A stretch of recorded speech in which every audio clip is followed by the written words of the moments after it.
कोई कॉलेज वगैरह माइंड में है? कौन सा कॉलेज माइंड में है? कॉलेज तो मेरा आईआईटी ही माइंड में है एक्चुअली। तो मैं तो जेई एडवांस फोकस्ड ही प्रिपेयर करूँगी। अगर इम्प्रूवमेंट होना होगा सेकंड अटेम्प्ट में तो जेई में अप्रैल वो अटेम्प्ट में हो एडवांस की जाएगा। प्रिपरेशन से हो जाएगा, हाँ हो जाएगा, उसके लिए अलग से तैयारी होपफुल। करने की जरूरत नहीं है। हाँ होप सो। तो hello dear student, here is और विक्रम भैया, और आज हम लोग कुछ स्टूडेंट के साथ है जिन्होंने जेई मेंस का फर्स्ट अटेम्प्ट का पेपर दिया है। तो बताओ आप मेरे को, जनवरी का पहला अटेम्प्ट कैसा गया आपका? सर अटेम्प्ट अच्छा ही गया, जो एक्सपेक्ट किया था वैसे ही गया। 120 के अराउंड मार्क्स आ रहे हैं। ओके। मैंने जितना एक्सपेक्ट करा था 140 के अराउंड मेरे उतने ही बन रहे हैं, बट श्योरली मैं अप्रैल अटेम्प्ट में उसे इम्प्रूव करने की कोशिश करूँगा। यूजुअली एक्चुअली मेरी ओसी और आईओसी थोड़ी वीक थी और रिलेटिवली उसका वेटेज जो था पीसी के कंपैरिजन थोड़ा ज़्यादा था। तो मेरे पीसी के क्वेश्चन तो सही हुए, बट ओसी आईओसी चूँकि मेरी वीक थी तो उसमें मैं स्कोर नहीं कर पाया। मेरा अच्छा गया और मैंने सोचा था कि जनवरी अटेम्प्ट में ही जितना बेस्ट टू बेस्ट दे सकते हैं उतना देंगे। तो पूरा कोर्स भी एक तरह से ओवरव्यू ले लिया था मैंने। तो कोर्स तो मेरा ऑलमोस्ट है ही कंप्लीट और अब देखते हैं कैसा रहता है। मैं एक्सपेक्ट कर रही हूँ 150 प्लस। 150 प्लस, जैसे आपने बताया कि हाँ कोई कॉलेज वगैरह माइंड में है? कौन सा कॉलेज माइंड में है? कॉलेज तो मेरा आईआईटी ही माइंड में है एक्चुअली। तो मैं तो जेई एडवांस फोकस्ड ही प्रिपेयर करूँगी। अगर इम्प्रूवमेंट होना होगा सेकंड अटेम्प्ट में तो जेई में अप्रैल वो अटेम्प्ट में हो एडवांस की जाएगा। प्रिपरेशन से हो जाएगा, हाँ हो जाएगा, उसके लिए अलग से तैयारी होपफुल। करने की जरूरत नहीं है। हाँ होप सो।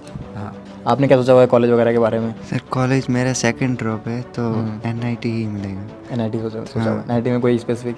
एनआईटी त्रिची? नहीं, एनआईटी वारंगल है। एनआईटी वारंगल काफ़ी अच्छा कॉलेज है। कितना सेकंड नंबर पे आता है, थर्ड नंबर पे आता है? सर एक्चुअली इतना पता नहीं है, फिर सेकंड भी या थर्ड पे आता है? हाँ हाँ। हाँ। आपके माइंड में क्या है कॉलेज वगैरह? मैं भी जेई एडवांस ही को बेसिकली उसी के लिए फोकस्ड हूँ।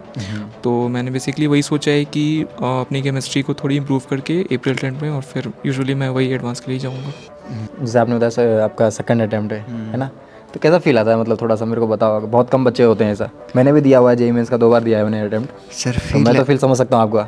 सर अगर जो मैं बच्चे कैमरा के उस साइड देख रहे हैं उनके लिए थोड़ा बताना चाहो आप। सर मैं आता हूँ ग्रामीण राजस्थान डेजर्ट से आता हूँ, तो हमको पता भी नहीं था 12th तक कि मतलब जेई एडवांस ये सब होता है।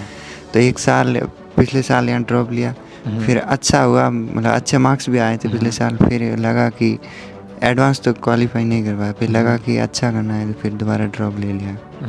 मेंस तो गया, जेई मेंस का फर्स्ट अटेम्प्ट तो चला गया। अभी आपका बच रहा है अप्रैल अटेम्प्ट, है ना? उसके बाद बच रहा है जेई एडवांस। इसके लिए क्या क्या तैयारी है? ऑब्वियस सा बात है, मैंने फिज़िक्स और मैथ्स पे ज़्यादा फोकस करा था, केमिस्ट्री पे फोकस मेरा काफ़ी कम था। तो मेरा तो यही स्ट्रेटेजी है कि मैं केमिस्ट्री को अपनी काफ़ी इंप्रूव करूँगा, क्योंकि it is favourable for both JEE mains and as well as advance, क्योंकि सबको पता है मैथ्स जो होता है वो लेंथी होता है, स्कोरिंग नहीं होता है। तो यूजुअली वही स्ट्रेटेजी है कि मैं केमिस्ट्री को थोड़ा इंप्रूव करूँगा अपनी। ओके, जैसे आपने बताया भी, ओसी बताया और and IOC. OC and IOC. Think I need improvement in maths, तो मैं वही लेके चलूँगी ताकि एडवांस में मुझे कट ऑफ का ज़्यादा झंझट ना हो। तो मैथ्स पे भी मैं आप फोकस करूँगी, क्वेश्चन प्रैक्टिस, टाइम कंस्ट्रेंट में वो सोचना कॉन्सेप्ट्स को मतलब रिकलेक्ट करना, तो उसी पे फोकस करूँगी। और क्योंकि फिज़िक्स मेरा स्ट्रॉन्ग पॉइंट है तो उसको और स्ट्रॉन्गर बनाऊँगी। और केमिस्ट्री में थोड़ा सा एनसीईआरटीज़ वगैरह को थोड़ा सा ध्यान दूँगी। आप लोग ऐसा कुछ लगता है क्या कि हाँ हमने जेई मेंस के फर्स्ट अटेम्प्ट से पहले जो आपने तैयारी करी मोस्टली 1 ईयर का, है ना, उसमें ऐसा कुछ लगता है कि आपको कुछ वहाँ पे चेंज करना चाहिए था? नहीं, मेरा तो थोड़ा बहुत जो मेरा टाइम वेस्ट हुआ, मैं बस कोशिश करूँगी कि वो अब ना हो इन 3 महीनों में। वैसे मैंने कोशिश की कि मैं Time waste की कंसिस्टेंटली, जैसे कि अगर बात करें कुछ स्ट्रेटजीज वगैरह में, आपको लगा कि हाँ ये नहीं करना चाहिए था ऐसे करके? मेरे ख्याल से क्वेश्चन प्रैक्टिस पे ज़्यादा ध्यान देना चाहिए। जितने ज़्यादा आप क्वेश्चन प्रैक्टिस करोगे रैंडमली, तो वो आपके मल्टीपल कॉन्सेप्ट्स एक साथ में ही जो है आप कर पाओगे ढंग से। ओके। उसी से पता लगता है, क्योंकि बेसिकली क्वेश्चंस ही आते हैं। एग्जाम में तो क्वेश्चंस क्वेश्चंस याद है, थ्योरी वगैरह इतना नोट्स पे आप मतलब एक बार कमांड कर लो, उसके बाद क्वेश्चन प्रैक्टिस पे ज़्यादा ध्यान देना बोलते चाहिए। हुए ना कि जैसे कि आपने पढ़ लिया एक बार चैप्टर, उसके बाद अगर आप उस चैप्टर का रिवीजन करना है तो मोस्टली आप फोकस थ्योरी में मत करो, क्वेश्चंस पे करो। हाँ एग्जैक्टली। आपका कोई कुछ ऐसा? वही मैंने फिज़िक्स और मैथ्स पे काफ़ी फोकस करा था, बट जैसा कि पिछले साल का ट्रेंड था और इस साल का भी वही ट्रेंड था कि मैथ्स जो थी वो लेंथी आई थी। तो जितना मैं एक्सपेक्ट कर रहा था कि मैं मैथ्स में स्कोर करूँगा, मैं नहीं स्कोर कर पाया। और मैंने केमिस्ट्री को मतलब बहुत ही अंडर एस्टिमेट, मतलब मैंने फोकस नहीं करा था बेसिकली केमिस्ट्री पे, और वही मेरा पेन पॉइंट था। सर मेरा केमिस्ट्री और फिजिक्स तो अच्छा है, पर मैथ थोड़ा वीक है। बस मैथ पे फोकस करना है और क्वेश्चन प्रैक्टिस और पीवाईक्यूज लगाने हैं बस। और जो वाइब्रेंट के IRPs होते हैं ना, उन सब का मतलब टेस्ट देना, उसके बाद उसका एनालिसिस करना, यही फोकस है मेरा। जैसे आपने बताया एनालिसिस करना है ना, तो किस टाइप की एनालिसिस की ज़रूरत होती है स्टूडेंट्स को? सर एनालिसिस तो मतलब एग्ज़ाम दिया ना, उसके बाद जस्ट दूसरे दिन उसका आ जाता है सॉल्यूशन, और जो अपने गलत किया ना उन सब का सॉल्यूशन देखना, या फिर से एक बार ट्राई करना, बस वही करता हूँ मैं तो। आप कुछ स्पेसिफिक करते हो एनालिसिस में? एनालिसिस में बेसिकली अपन को यही देखना चाहिए कि अपन का कौन सा पोर्शन वीक है, फिर अपन ने कहाँ सिली मिस्टेक करा उसे इम्प्रूव करने की कोशिश करनी चाहिए। फिर बाकी सब तो सेम रहता है, बट बहुत बच्चे होते हैं जो एनालिसिस करते नहीं है, तो एनालिसिस भी बेसिकली टेस्ट देने से ज़्यादा इंपॉर्टेंट होता है उसका प्रॉपर एनालिसिस करना। तो वो तो सभी को करना ही चाहिए और प्रॉपरली करना चाहिए, क्योंकि उसी से आपको अपनी वीकनेस पता चलती है। जब तक आपको अपनी वीकनेस नहीं पता होगी तब तक आप इम्प्रूवमेंट किस सेक्टर में करोगे। राइट। मैं तो काफ़ी टाइम लगाती हूँ एनालिसिस करने में, और जो मतलब मेरा मानना है जो आता है वो नहीं गलत होना चाहिए, क्योंकि वो बहुत पेनफुल होता है। अगर आप मतलब सीक्वेंस सीरीज में भी बहुत इजी चैप्टर है, उसमें भी अगर आप थोड़ी सी गलती कर दे रहे हो, क्योंकि जब आप एग्जाम में हो तो आपको पता नहीं चलता कि आप गलत कर रहे हो, फ्लो में होता जाता है, बाद में आप रियलाइज करते हो ओ मैंने कर दिया गलत। जैसे बोलते हैं ना कि तो आपका अगर जैसे सिलेक्शन है तो सिलेक्शन तो आपका इजी जो क्वेश्चन है सिलेक्शन तो आपको उससे ही हो जाएगा, उससे हो सकता और है। आपका जो मॉडरेट और हार्ड जो टॉपिक्स है, जो हार्ड क्वेश्चन है, उससे आपकी रैंक डिसाइड होती है।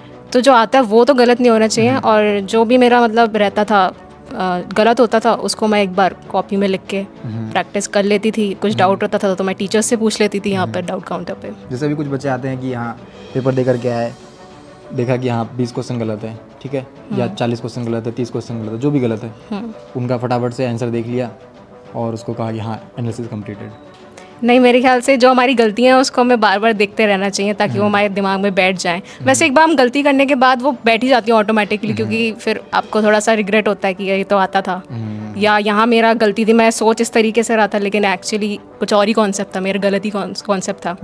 तो वो तो ध्यान ही रहता है थोड़ा बहुत, लेकिन अगर बहुत ही मतलब जो आपको ध्यान नहीं रहे तो आप ऐसा करो कि उसे कहीं चिपका लो, वॉल पे लगा दो, ऐसा आप कर सकते हो, या कोई एक नोट डायरी बना लो जिसको आप बार बार देखें। अभी हमारे साथ 2 स्टूडेंट और हैं जो अभी तो 11th में थे, अब आ चुके हैं 12th में। इनसे जानते हैं कि इनकी कैसी तैयारी चल रही है मेंस एंड एडवांस को लेकर के। आपकी ये तैयारी चल रही है? हाल फिलहाल अभी तक तो सब ठीक है। पहले मैं एक्चुअल में 11th में यहाँ पे नहीं था, बट मैं यहाँ पे 12th में आया, मुझे पता था कि यहाँ पे ज़्यादा सही रहेगा। मैं उस हिसाब से भी यहाँ पे मैं वैसे तैयारी कर रहा हूँ। सर का कोऑर्डिनेशन सब सही बैठ रहा है, तो एटलीस्ट है कि भाई समझ में आ रहा है।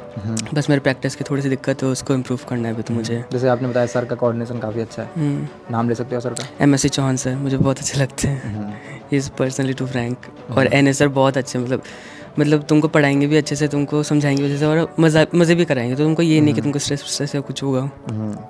घर की आदत जैसे आती होगी यहाँ पे? एक्चुअली मुझे घर की आती थी, क्योंकि मैं राजस्थान का ही, मैं कोटा का ही हूँ एक्चुअली। अच्छा, कोटा की बात। हाँ। आपकी ये चल रही तैयारी? बढ़िया चल रही सर। जैसे मतलब जैसे मॉक जैसे टेस्ट अभी अगर वगैरह हम देखें एनालिसिस करें या क्विक एनालिसिस करें तो आप दोनों का चेहरा थोड़ा ज़्यादा खिला खिला लग रहा है एज़ कंपैरिजन टू 3-1। अभी हमारे थोड़े मतलब मॉक टेस्ट में भी आसान क्वेश्चन आ रहे हैं। हाँ। तो 11th वैसे मतलब जितना कठिन है वो मोस्टली मैथ्स ही में है, क्योंकि जो कोऑर्डिनेट चैप्टर हैं वो थोड़े से ज़्यादा हार्ड होते हैं compare to physics. Physics is basically about 11th is numerical. तो अगर आपको बेसिक मैथ्स आती है तो फिजिक्स हो जाएगी। तो physics is not hard compare to maths in 11th। और मेरी वैसे भी थोड़ी मैथ्स वीक है। तो क्या करने वाले हो आने वाले 1 साल में मैथ को इम्प्रूव करने के लिए? अभी तो छुट्टियां लगेंगी, उसमें वापस मैथ्स पढ़ूंगा। हाँ। क्योंकि मतलब घर पे भी जाके मेरे भाई IIT लिए हैं, तो वो सब भी बोलते हैं मैथ्स ही करो, क्योंकि जो कट ऑफ होता है शायद वो कहीं ना कहीं मैथ्स ही से डिसाइड होता है। तो बाकी 12th वाले भैया से भी थोड़ा वो करूँगा बातचीत कि क्या कर सकता हूँ स्कोर करने के लिए। ओके, तो ठीक है, इस वीडियो को यहीं पे एंड करते हैं। हमारे साथ कुछ स्टूडेंट्स थे, आपने देखा, हमने बात करी इन्होंने बताया JEE मेंस का इनका एक्सपीरियंस कैसा था जनवरी अटैम्प्ट का। बाकी इसके बाद अप्रैल अटैम्प्ट का कैसा इनका एक्सपीरियंस होने वाला है, या फिर तैयारी कैसे चल रही है उसके बारे में इन्होंने बताया। एंड बाकी माइंड में कौन कौन से कॉलेजेस हैं इनके, उन्होंने ये भी बताया। तो ठीक है, इस वीडियो को यहीं पे एंड करते हैं। मिलते हैं किसी नेक्स्ट वीडियो में किसी नेक्स्ट बच्चों के साथ।